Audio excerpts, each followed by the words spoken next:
ரசூல் ஸல்லல்லாஹு அலைஹி வஸல்லம் அவர்கள் இரவுல எப்படியெல்லாம் வித்ரு தொழுவார்கள் என்ற செய்தி என்ன செய்கிறது வருவதை நம்ம பார்க்கிறோம். ரசூல் ஸல்லல்லாஹு அலைஹி வஸல்லம் அவர்கள் கான யூத்திரு பி ஸலாத், யூத்திர் என்ற வார்த்தையில வருது. அப்படின்னா 3 ரக்காத்தை கொண்டு வித்ரு தொழுவார்கள். வ யூத்திரு பி ஹம்ஸ், 5 ரக்காத்தை கொண்டு ரசூல் ஸல்லல்லாஹு அலைஹி வஸல்லம் அவர்கள் வித்ரு தொழுவார்கள். அப்படி என்று மைமூனா ரலியல்லாஹு அன்ஹா அறிவிக்கக்கூடிய செய்தியை நம்ம என்ன செய்யறோம் பார்க்கிறோம். ரசூல் ஸல்லல்லாஹு அலைஹி வஸல்லம் அவர்கள் அதாவது 3 ரக்காத்தை கொண்டு வித்ரு தொழுவார்கள், 5 ரக்காத்துக்களை கொண்டு வித்ரு தொழுவார்கள் அப்படின்னு பார்ப்போம். அப்ப ரசூல் ஸல்லல்லாஹு அலைஹி வஸல்லம் அவர்கள் கடைசியாக அமைத்த தொழுகை தான் வருது. இரவுல மொத்தமாக ரசூல் ஸல்லல்லாஹு அலைஹி வஸல்லம் 11 ரக்காத்துக்கு மேல தொழ மாட்டார்கள். கானலா யஸீது அலா 11 ரக்அ ஃபீ ரமலான் வலா ஃபீ கைரிஹி, ரமலானிலோ ரமலான் அல்லாத காலங்களிலும் ரசூல் ஸல்லல்லாஹு அலைஹி வஸல்லம் 11க்கு மேல தொழுதது கிடையாது அப்படின்னு ஹதீஸ் வருது. ஆனால் இந்த ஹதீஸில ரசூல் ஸல்லல்லாஹு அலைஹி வஸல்லம் வித்ராக ஒதுக்குற பகுதி இருக்கிறது, இறுதியாக முடிச்சுக்கிறது, ஒற்றைப்படையா தானே முடிக்கணும். அந்த முடிக்கிற பகுதி 3ஆவது முடிச்சுக்கிறாங்க, 5ஆவது முடித்திருக்கிறார்கள். எனவே ஒருவர் இரவுல வித்ரு தொழ நினைத்தால் அவர் 3ஆக என்ன செய்யலாம், அதை முடிக்கலாம். அதே போல 5ஆக என்ன செய்யலாம், முடிக்கலாம். 3ஆக முடித்தாலும் அவர் நடுவ தஹியத் என்னது இல்லை, நடுவுல தஷஹுத் ஒன்று இல்லை.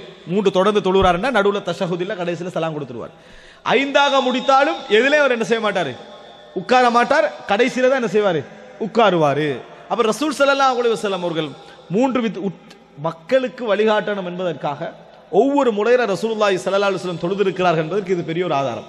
யூத்திரு பி ஸலாத் வ யூத்திரு பி ஹம்ஸ், 3 தொழுவாங்க, 5 தொழுவாங்க. 5ல நீங்க வித்ரு தொழுதாலும் ஒவ்வொரு ரக்காத்தை தொழுறீங்க, எதிலே உட்காரல, கடைசியில மட்டும் தான் என்ன செய்யணும், உட்காரணும், சலாம் சொல்லணும். ரசூல் ஸல்லல்லாஹு அலைஹி வஸல்லம் அவர்கள் இப்படி வித்ரு தொழுதிருக்கிறார்கள் என்று வருகிறது.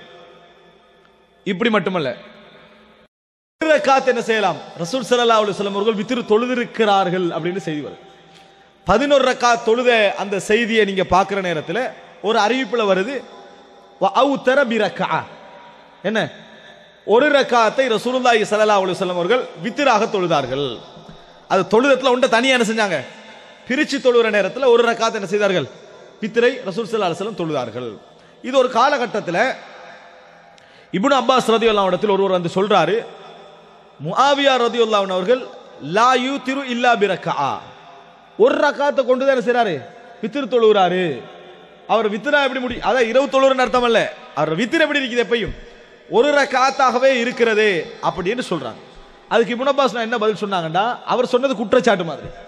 இப்னு அப்பாஸ் என்ன பதில் சொன்னாங்களா, இன்ன முஆவியா லஃபகீஹ், முஆவியாவுக்கு நிறைய விளக்கம் உண்டு, அவர் நல்ல மார்க்க அறிஞர். அப்படின்னா அவர் செய்யற நேரத்தில் அவர் அறிவில்லாம என்ன செய்யல, அதை செய்யவில்லை, அவர் ஒரு விளக்கத்துல தான் என்ன செய்யறாரு, அதை செய்கிறார் என்று இப்னு அப்பாஸ் ரலியல்லாஹு அன்ஹு அவர்கள் பதில் சொன்னதை நம்ம பார்க்கிறோம். அப்ப இந்த செய்தி எங்களுக்கு என்ன சொல்லுதுன்னு சொன்னால், ஒரு ரக்காத்தாக என்ன செய்யலாம், வித்ரை அமைத்துக் கொள்ளலாம்.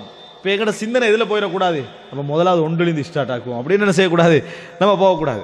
நம்ம இயன்ற அளவுக்கு 5ம் தொழலாம், 3ம் தொழலாம், 1ம் தொழலாம். 2க்கு நடுவில் நம்மளுக்கு லேசான நம்ம வளமையா பழகியது 3 ரக்காத். 3 ரக்காத்தை என்ன செய்யலாம், நம்ம கடைபிடித்து வரலாம். இப்போ ரசூலுல்லாஹி ஸல்லல்லாஹு அலைஹி வஸல்லம் எல்லா வகையிலும் வழிகாட்டி இருக்கு. இதுல மிக கவலையான விஷயம் என்ன தெரியுமா, ஒரு ரக்காத் தொழுறதுக்கும் வழிகாட்டி இருக்கு. நம்ம ஒரு ரக்காத்துன்னு வேற எந்த தொழுகிறோம், வேற எந்த தொழுகையுமே இல்லை, வேற எந்த தொழுகையும் இல்லை. ஒரு ரக்காத்துக்கு ஒதுவெடுக்கிறதுக்கு 2 நிமிஷம் விட்டோம்டா, தொழுறதுக்கு ஒரு 2 நிமிஷம் விட்டோம்டா கூட ஒரு ரக்காத்து முடிஞ்சிடும். அப்படி இருக்கக்கூடிய ஒரு தொழுகை இந்த ஒரு ரக்காத் தொழுகை. அப்ப இந்த அடிப்படையில் நம்ம தொழ நினைத்தாலும் கூட நம்ம என்ன செய்யலாம், தொழுது விடலாம் என்றதை என்ன செய்கிறோம் பார்க்கிறோம்.